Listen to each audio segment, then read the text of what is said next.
Happy Friday, Madison Juggling Club. Well, I found myself at my sister's house today without any juggling bags, but I still have some tips to share. Today I want to talk about some practicing habits and tips. So when you're practicing a new trick, you should expect to drop the balls a lot. And so in that sense, you could save some time by sitting down on the floor or juggling with a table right in front of you so that when the balls drop, you don't have as far to chase them. Now, of course, if you're sitting cross-legged, your knees will get in the way, but if you sit with your feet under you and your knees on the ground, you usually have enough room to juggle there. So picking up quickly can help you make better use of your time, less time chasing the beanbags across the floor.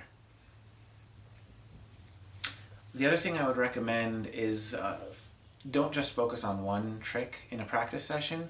Try to rotate through everything you're trying to learn at that time. A lot of people I know are usually practicing maybe 2 or 3 tricks at a time.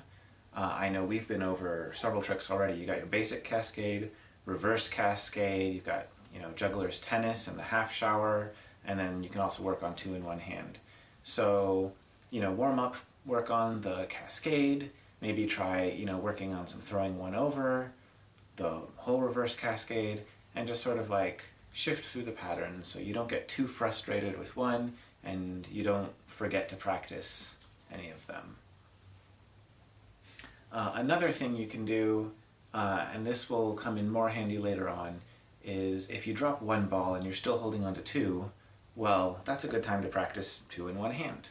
So you practice 3, and maybe you're juggling and stopping, but then when eventually you drop 1, you have 2 left.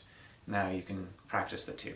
I do this when I'm practicing with 5 balls. I drop 1, I'll practice with 4 until I drop 1 more, and then I practice with 3, and then usually I'll end up picking them all up.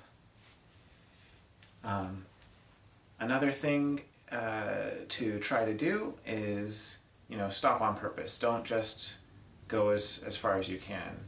And I know I've mentioned this before, but so with the basic cascade, try to do exactly 3 throws and 3 catches, and then stop. Similarly, with 2 in 1 hand, I'm just going to get 4 catches and then stop. And then as that becomes easy, you add more catches. And then when you get to, 10 catches, then you can start practicing I'm going to go as far as I can and just run with it.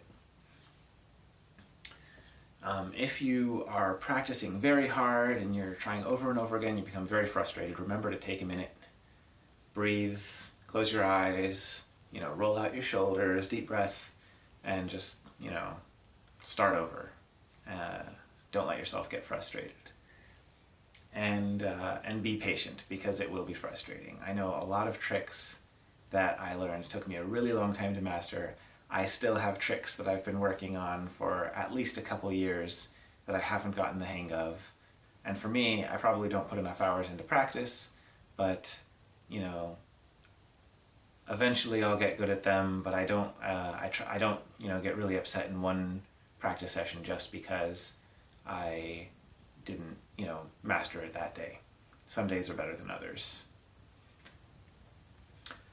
So yeah, those are my tips for practicing.